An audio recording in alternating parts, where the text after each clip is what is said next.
and I was born and raised in Connecticut and lived there until I moved to Manhattan in the late 50s and then moved on to San Francisco. So I was in San Francisco during the 60s. And then I eventually ended up in the Okanagan in the mid-70s. And I was volunteering at the Women's Center in Vernon, and we were advocating for women's rights and so on. And then in about 1979, I moved from the Okanagan and I came to Vancouver, and I worked for co-op housing. It was in its early stages then, and I initiated a magazine called Scoop. It still exists today.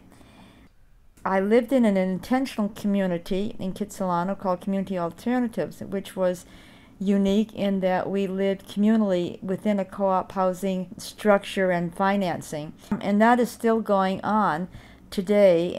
After about 8 years of living at Community Alternatives, I finally decided it was time to move, and I moved to the east side of Vancouver off of Commercial Drive. Around that time, in the late 80s, I got inspired by Nadine Davenport's efforts to put on the first and the only Vancouver Women's Music Festival, which was held in New Brighton Park. It was quite amazing, and it was a bunch of women who did all of it.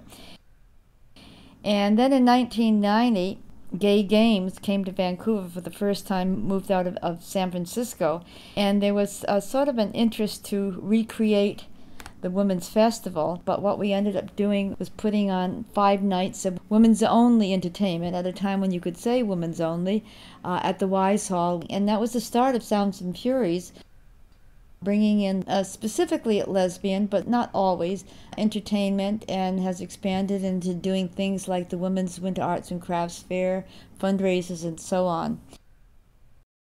A couple of years after, I had the opportunity to open up a cafe just off of Commercial Drive on Charles Street called Josephine's. And it was called Josephine's for various reasons. One of them was there was an incident at Joe's Cafe down the street at that time about 2 lesbians getting kicked out because they were kissing. It created a big sort of protest in the gay community. So that was known as really a community hangout. Yes, it was specific to women, but it was also a place where a lot of people in the community could come in a very relaxed atmosphere. I think a lot of the things that I have done or created has created communities. I think community has always, either consciously or unconsciously, been a focus, something important to me.